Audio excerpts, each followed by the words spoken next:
Hi, this is Will Knight, and we're back with another podcast, All About Nothing. I'm your host. Today, we're diving into the subject that touch families, communities, and lives across the country.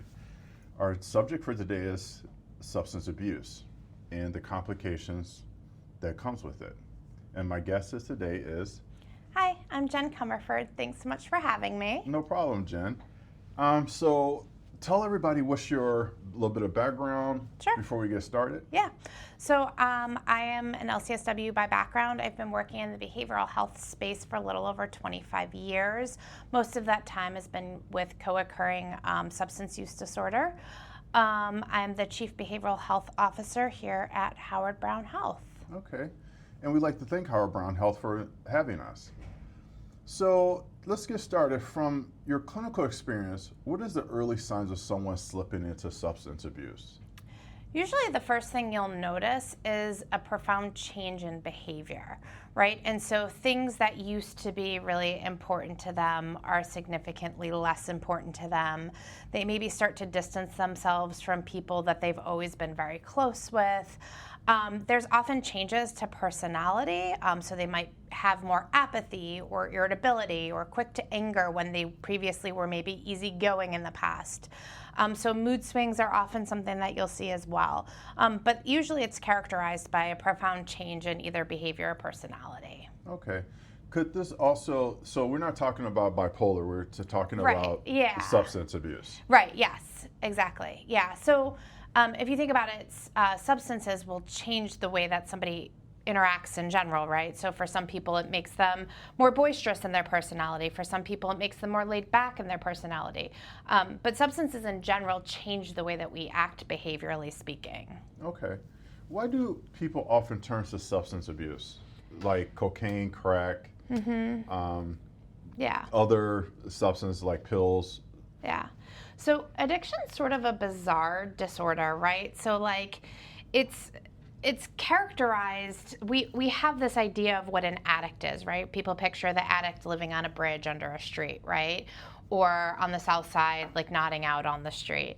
That's not every person who has addiction. There's addiction in all walks of life. So people didn't have to come from like a traumatic background to have addiction. And if you think about it, I can't think of, other than maybe some of the young kids in my life, like anybody that hasn't tried a substance, right? Like I don't know hardly anyone in my life that has never taken a sip of alcohol or smoked pot once in their life, right?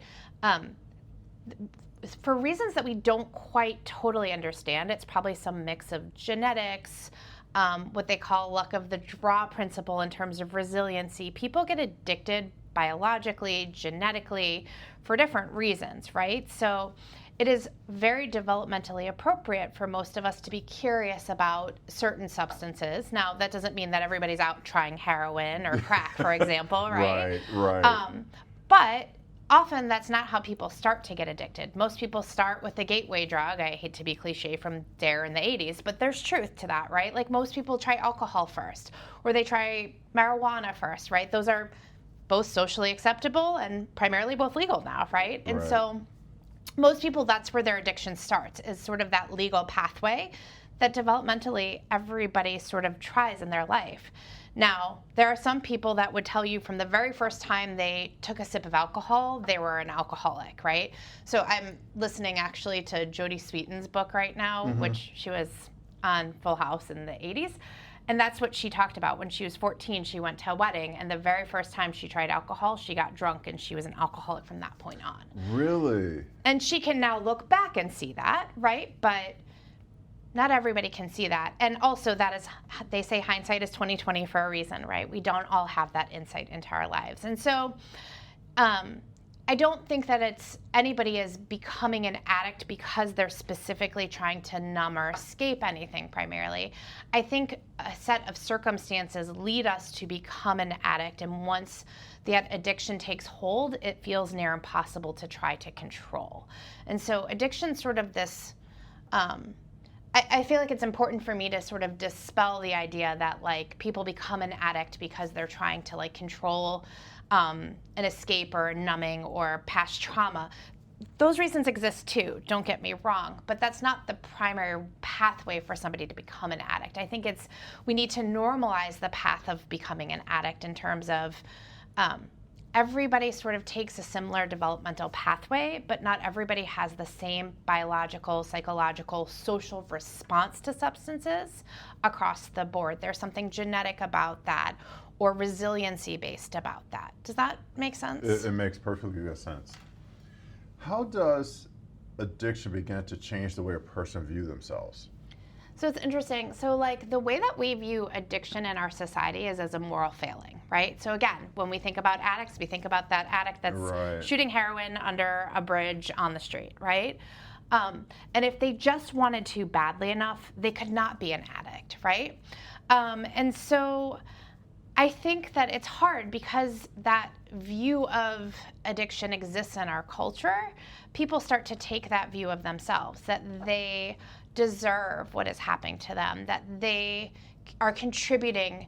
And there is truth to that, right? Like addiction's a series of choices that somebody makes that gets them to the point that they're at, whether that means they're choosing to stop using or choosing to continue to use. But it is more complicated and nuanced than that. And so a lot of folks who are experiencing addiction will often feel very badly about themselves. There's tremendous shame. And so I think people over time see themselves as weak or less than, that they don't deserve sobriety.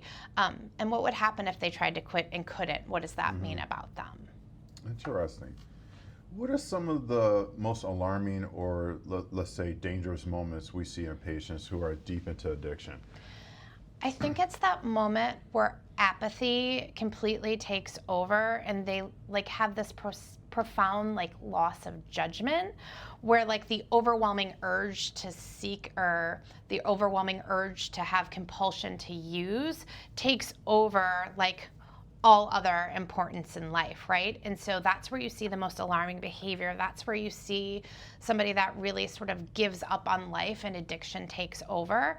And so from my perspective, the reason that that's so dangerous is that's often what leads to like the most risk-taking behaviors. It's where somebody puts themselves at legal risk to obtain substances or utilizes substances to the point of overdose. They're just still chasing that first high to the point that they don't care about anything else. They experience homelessness or complete isolation from everyone and anyone who is important to them in their lives. Because their family also has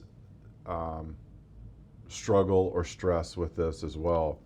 Absolutely. Watching somebody that you love destroy their life, I can't think of anything more heartbreaking, right? And there are families that have generations of substance use embedded in it. Again, it is often seen as a genetic disorder. And then there are families that have never seen addiction and have no idea how to cope with addiction. And again, because we have such like a societal view about how if the person just really wanted it bad enough, they could stop using, there is this component of sort of blaming the addict and watching someone make choice over and over again to harm themselves is just profoundly distressing. And so when you really care about somebody, it's incredibly hard to watch and to tolerate that. Yeah, it's interesting because, you know, obviously we all go out to bars or restaurants and you see people there at the same bar all the time, and which is concerning because it's like you're here Monday through Friday having the same drinks every day. Yeah.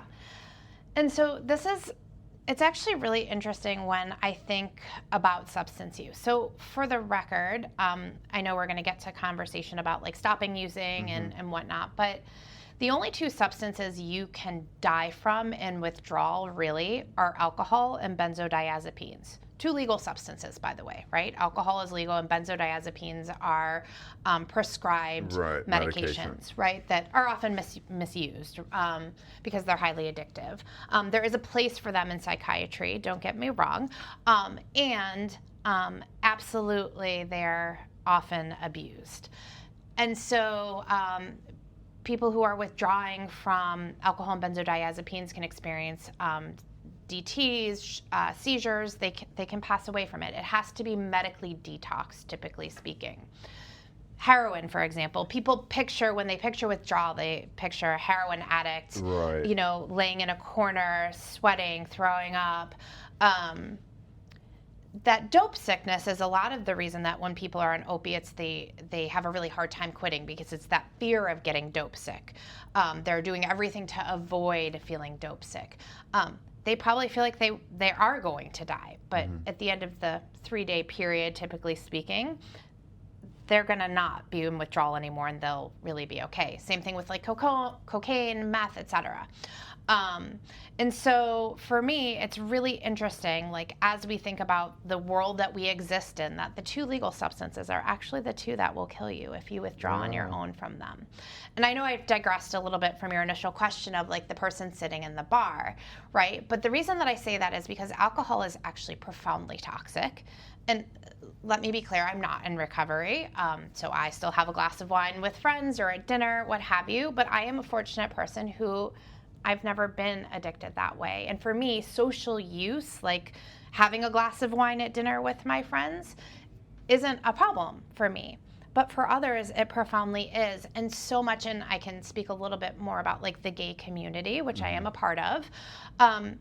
The gay community for years has sort of centered around, socially speaking, these like closeted places, right? And the world is hopefully changing, although, right now is challenging for the world. But things have evolved. However, for many, many years, the only places for the gay community to meet was in bars or at sports fields, where there's always a lot of drinking around. And so another component specifically for the gay community is trying to stop drinking means cutting off the social aspect of most people's life.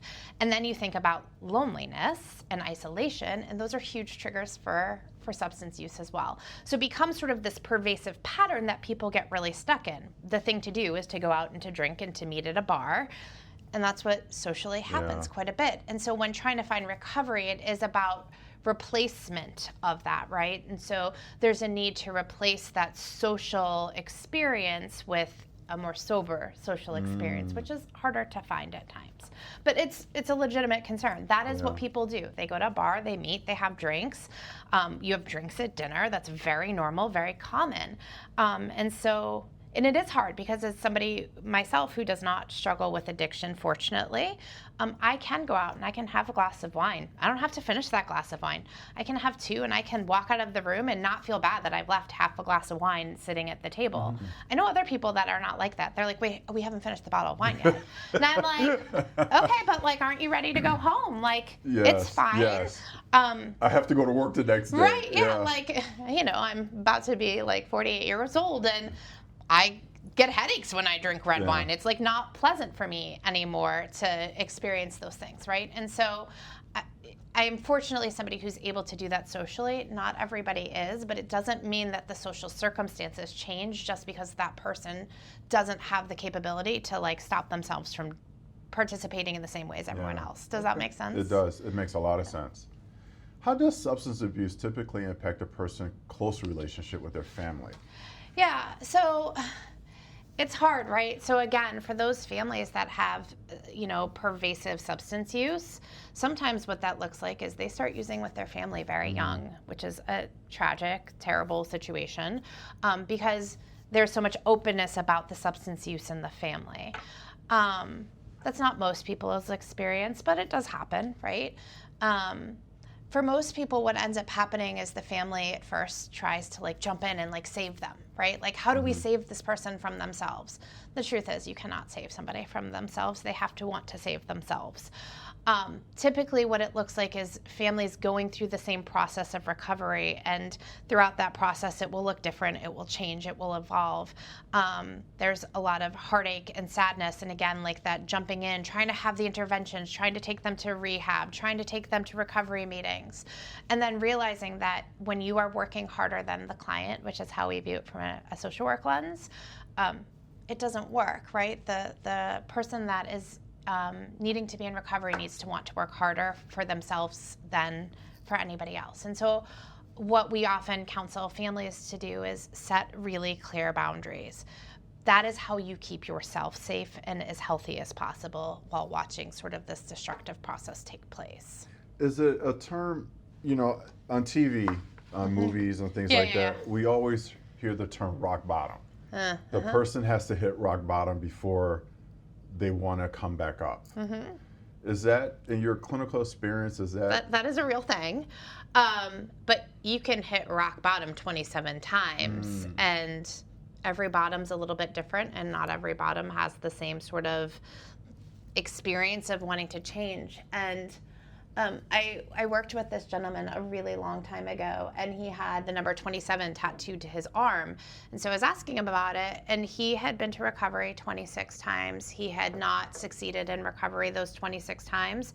He cannot tell me what was different about 27, but after that 27th time of going through treatment, something just clicked. Whether probably all of those 26 times stuff was like stored in the back of the brain and contributed to that 27th time success. But I was like, was your rock bottom? Or nothing that he could identify was specific to this 27th time. But he had been recovered 20 years past that, right? And so the rock bottom does exist, right? So there are thresholds. I was recently at a conference and I listened to somebody speak, and for him, his rock bottom was waking up on Thanksgiving.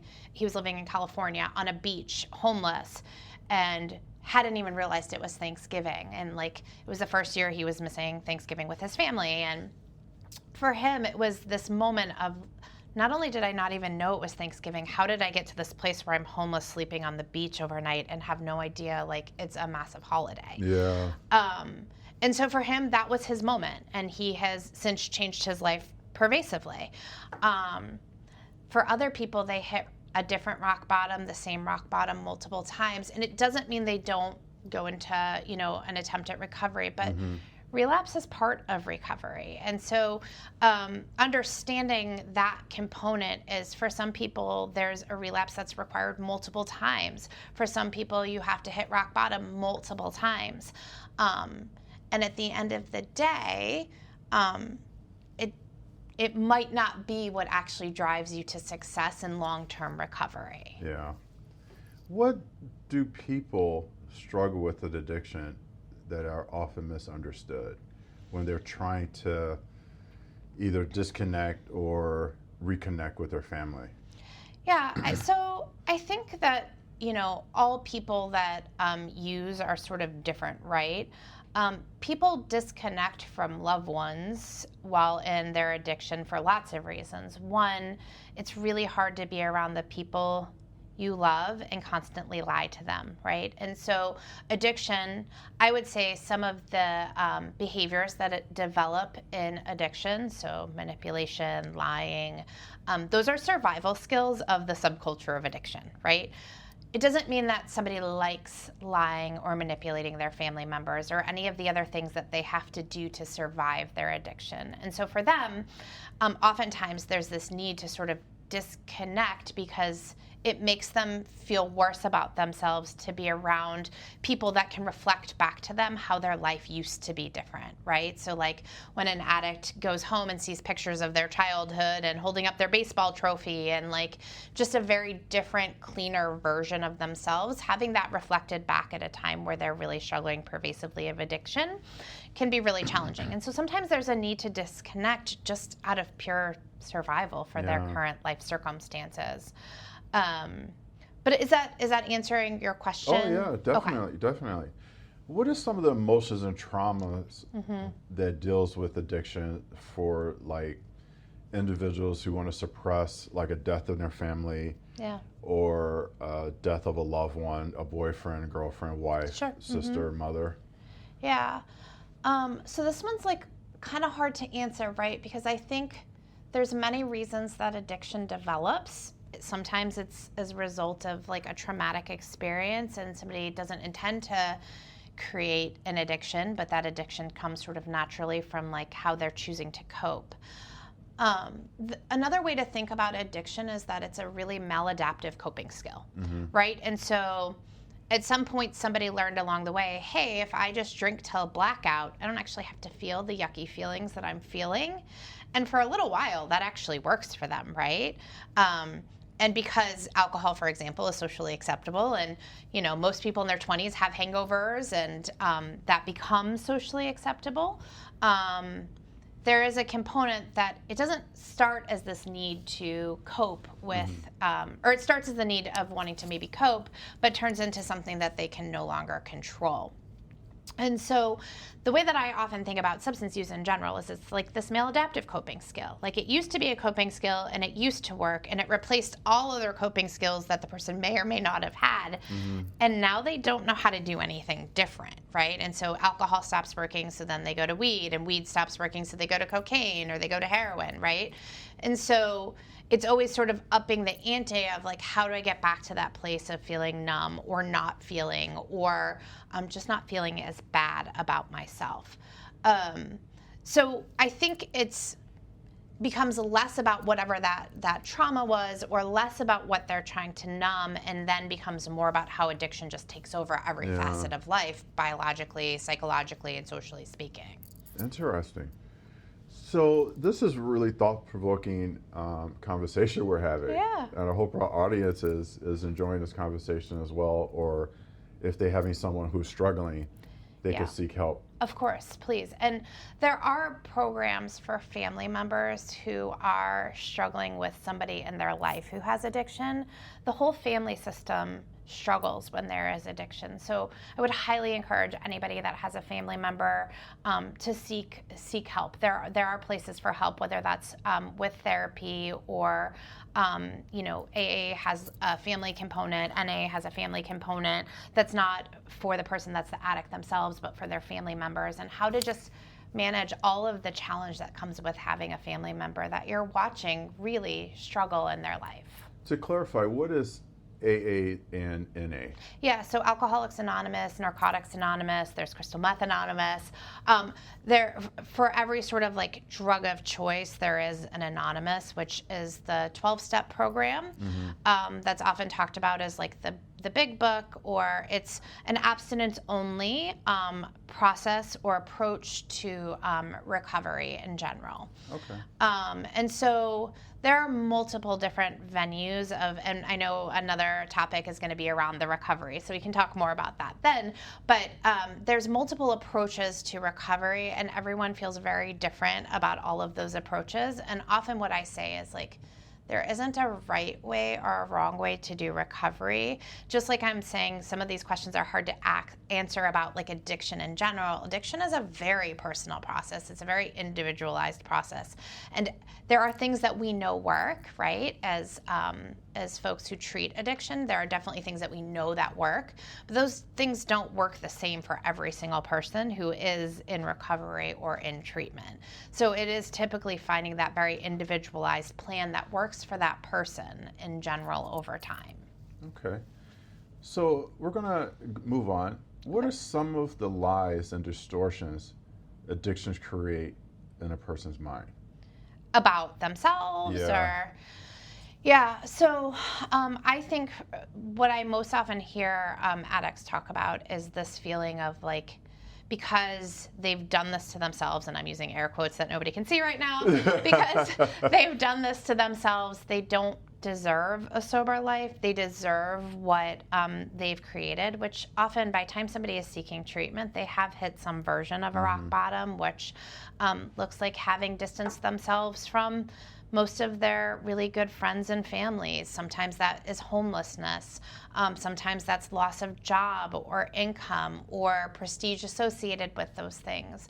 And so the biggest lie somebody can tell themselves in their addiction is that they don't deserve sobriety and they don't deserve a good life because they've made choices that have led to this. You know, it's interesting. A personal story. I had a friend who had another friend who called him up and said, hey, I'm made his whole spiel. And he was addicted to drugs. Unfortunately, he was picked up by ICE, and that's where his addiction started. Okay. And he said that he was, held, and someone had drugs, and that's why he got addicted. And now he is trying to find and get back on his feet. But I guess he was addicted before that, and he was in sobriety. Okay. How do people or family members try to help, or friends? Like he called a friend of mine and says, hey, and my buddy gave him money for a hotel, and he actually did go to the hotel. He did go to the hotel. I was always skeptical because, working with the public in the street, I'm a firefighter, paramedic for over 30 years. It's like you see the other side of things where you give somebody money and all of a sudden they go on a binge. They go on a binge, exactly. So, hey, you have $5? And they sit in front of a liquor store, so. Okay. So how in general do you help that person, right? I know I keep saying, well, it's hard to answer this question because not all things work for all people, right? And so the truth is, that looks different for everybody. For that person, that money helped them get a hotel room, and hopefully they then went and did something, right? I would often say, I would want to ask that person, what do you need in this moment? And don't make it about drugs, and don't make it about shelter. Do you need judgment? Do you need non-judgment? Do you need me to take you to a meeting? Do you need me to take you to a facility where you can start your recovery today? Those are the ways that I would help are, let me take you to a meeting. Let me take you to, a recovery center. Let me take you to treatment. Now, I'm working in substance abuse for the last 20 years. If somebody's coming to me asking me for help, I would imagine that's what they're looking for me to say. If it was my family member coming to me, it's really hard. How do you, over time, what are the boundaries that you've developed to keep yourself safe and healthy? And understanding that relapse is part of recovery, there's a whole slew of emotions that a family member will go through when their family member has been in recovery and relapses. And so I think it's a varying degree based on the relationship that they have with that person. But I always say the best thing that you can do is offer to take them to a meeting, offer to take them to treatment. If you're getting them a hotel room, I would offer to stay with them in the hotel room, right? So provided that's a safe thing for you to do. And that looks different across the board. So ask them what they need or what they want? I would ask first. It doesn't mean I'm going to give them what they think they need or what they want, right? So if the response is, well, I need $5 because I just need to use one more time and then I'll go to treatment. Or I need a hotel room, but no, you can't come with me. And no, you can't actually just book me the hotel room, right? I need you to give me the money for it. It sort of depends a little bit about what they think that they need at the time. Mostly what I would offer is sort of this non-judgmental approach of saying recovery or relapse is part of recovery. I would love to support you. I'm only willing to support you in a way that is healthy and meaningful toward your path to sobriety. And a path that's also with the person who's given you that money or helping hand as well. Yeah, I would hope, but so for example, I've two teenagers now, and since they've grown up, always I would tell them, you don't ever have to give somebody money on the street, right? You do, however, have to look that person in the eye and acknowledge them as a human being and say, not today, I hope you have an okay day though, right? Because unfortunately this culture of invisibility sort of exists now in the world for folks that, whether they're mentally ill and on the street or addicted and living on the street. And so I think what I have told them is if you ever do choose to give money to that person, that's now their money. So if they go choose to use with that money or they go choose to drink with that money, it's not your money anymore. You don't get to have judgment around what they do with that money. And so from my perspective, if you are helping somebody, make sure you're doing that in a way that you feel okay about yourself having done it, right? So like if somebody came to me and asked me for help, I would offer recovery, I would offer treatment, I would offer a meeting. I'm very unlikely to offer money or a hotel room or something like that. But again, different relationship with folks, right? And different experience too. But if I choose to give them money, that is no longer my money. I don't get to judge what they do with that money after the fact. That is interesting. I never thought about it like that. I don't know. It's like a weird social worker thing because people ask me all the time, do you give money to homeless people? 9 times out of 10, I absolutely don't. Yeah. I'm much more likely to give it to women and children, just transparently. And part of that is because the way that I've always viewed it is it's no longer my money and I don't want to contribute to somebody getting sicker. Mm-hmm. I will often ask if I can buy somebody a meal. I will often ask if I can, offer them. I used to carry cards with me for the local shelters in Chicago. I don't do that anymore. But I will offer to look up a shelter for somebody. So there's lots of things that I will offer to do that are outside of giving money. But genuinely, my philosophy has always been, I had somebody that I used to volunteer at soup kitchens all the time. And so I worked with a lot of like homeless folks. And I had one person come up to me as I was leaving one night and was like, can I have $5? And I was like, at this point, I was poor and I was in college and I didn't really have $5 to give anyway.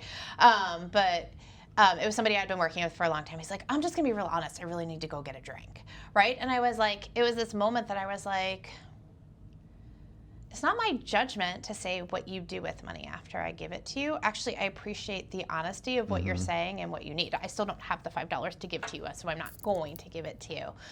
But in that moment, it became very clear to me, like, I appreciate the honesty because why does somebody have to lie to me? It's not mine anymore once I give it to them. And if I'm giving it to them with the idea of how they spend it, that's my issue, not theirs. You know what's interesting?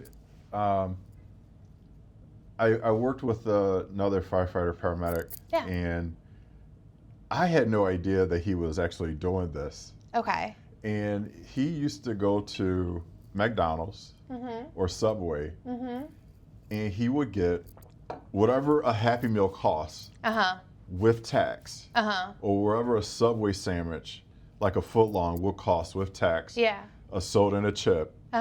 He would figure it out, and he would buy like 10 cards of Subway sandwiches with that direct money on it.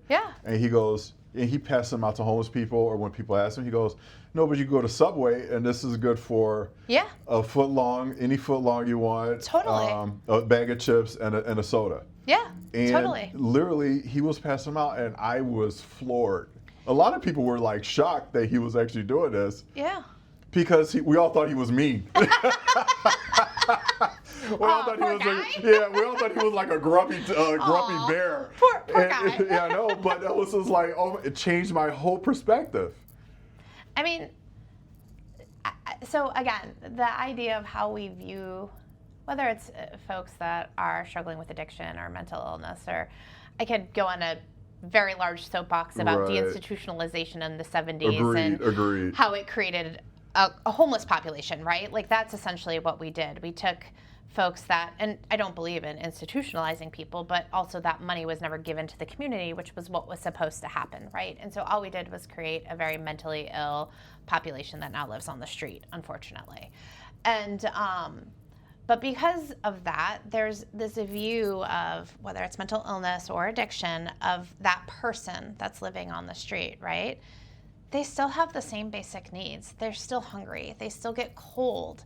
Like they still have the need for compassion, for relationship with people. Those basic needs don't go away because addiction becomes the forefront of their life. And that's one of the real tragedies of addiction is, and when you ask about when you're looking at the scariest moments I see, it's when the addiction becomes so strong that it supersedes the basic needs for that person. The drugs become more important than food, than shelter, than warmth, than relationship.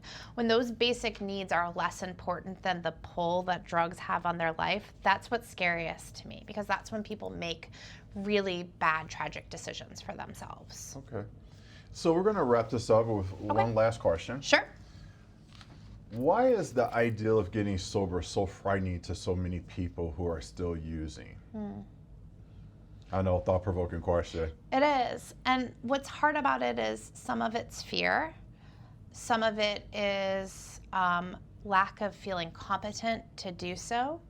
Some is having tried in the past and failed.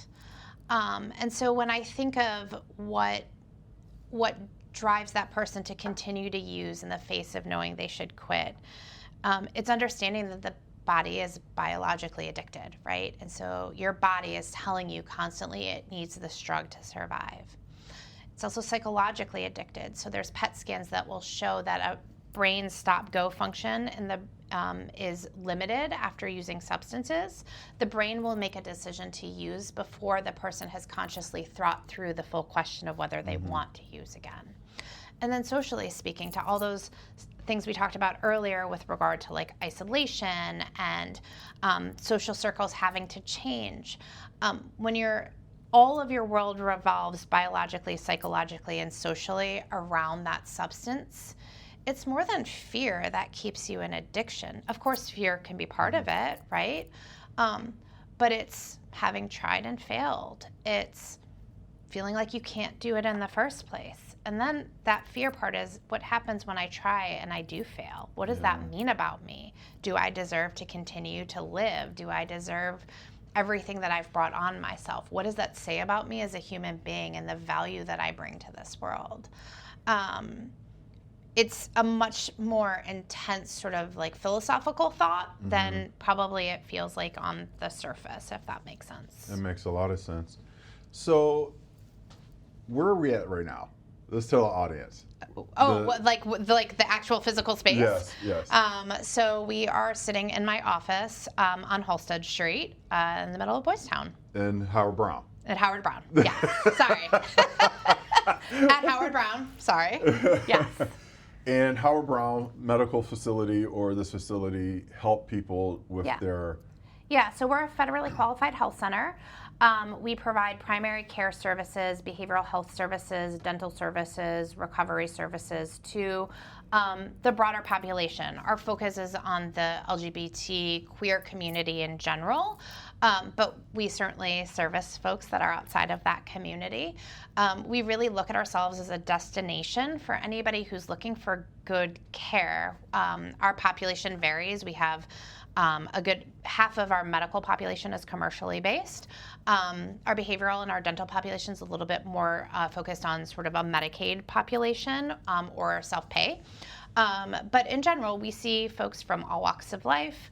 But infectious disease, HIV is really where we got our original foothold. But we've really tried to broaden our horizons. We are now seeing folks from all walks of life and for all different sorts of needs. Okay, and I understand you have a pediatric medical facility, or you treat... We do. I mean, we do treat adolescents. So we have So we have a place called Broadway Youth Center that is for young people up to the age of, I think, 24. And right now, the population services there, we have medical, behavioral, dental services, and that is with a focus on young people. Okay. All right, so we're going to wrap this up. This is Will and I, All About Nothing, and just a little bit of a reminder that addiction is just not a personal struggle, it's a human struggle. And I hope this conversation enlighten our audience and enlighten me definitely. And I want to thank you very much. Will, thank you for having me. It's so nice to meet you. So exciting to be here and be part of the conversation. No problem. And our next conversation will be about recovery. Yep, So looking forward to it. We'll see you soon. Okay.